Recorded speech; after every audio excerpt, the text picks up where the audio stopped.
Hi hello నమస్తే అండి. నేను ఈరోజు దోశల్లోకి పెసరట్టుల్లోకి కొన్ని అట్లలోకి అల్లపు చట్నీ చూపిస్తాను.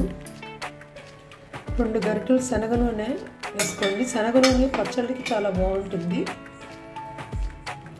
స్టవ్ వెలిగించుకొని 2 టేబుల్ స్పూన్లు మినప్పప్పు,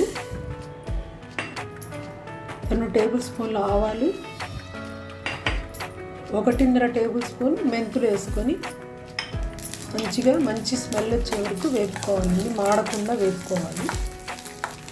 ఇవి కొంచెం వేగి మంచి వాసన వస్తున్నప్పుడు ఒక 10-15 ఎండుమిర్చి వేసుకోండి. ఈ విధంగా వేగిన తర్వాత ఇంకా స్టవ్ ఆఫ్ చేసేసుకొని 1 టీ స్పూన్ ఇంగు వేసుకోవాలండి. ఇంగువ హెల్దీ ఇంగు వాడతా నేను. ఇంగు వేసుకొని చల్లారిన తర్వాత మిక్సీ పట్టుకోవాలండి.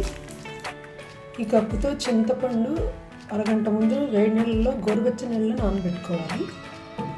ఇదే కప్పుతో అల్లం చిన్న ముక్కలు చేసి పెట్టుకోవాలి. ఇదే కప్పుతో బెల్లం తీసుకోవాలి. ఇవన్నీ కలిపి మిక్సీ వేయాలి.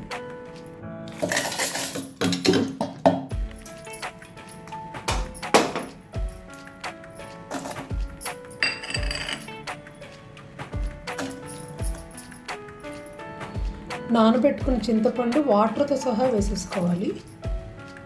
టేస్ట్కి తగినంత సాల్ట్ వేసుకోవాలి. నేను 3 స్పూన్స్ వేస్తున్నాను. ఇది మిక్సీలో వేసుకోవాలి.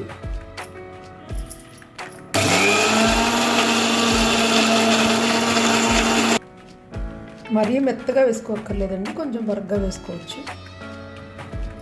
అల్లం పచ్చడి రెడీ అయిందండి. ఇది వేడివేడి దోశల్లోకి పెసరట్టులోకి చాలా బాగుంటుంది. ఫ్రిడ్జ్లో పెడితే 1 వీక్ వరకు నిల్వ ఉంటుంది.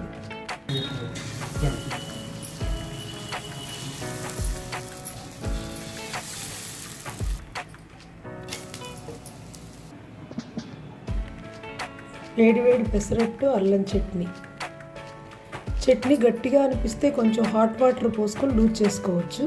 థ్యాంక్ యూ అండి.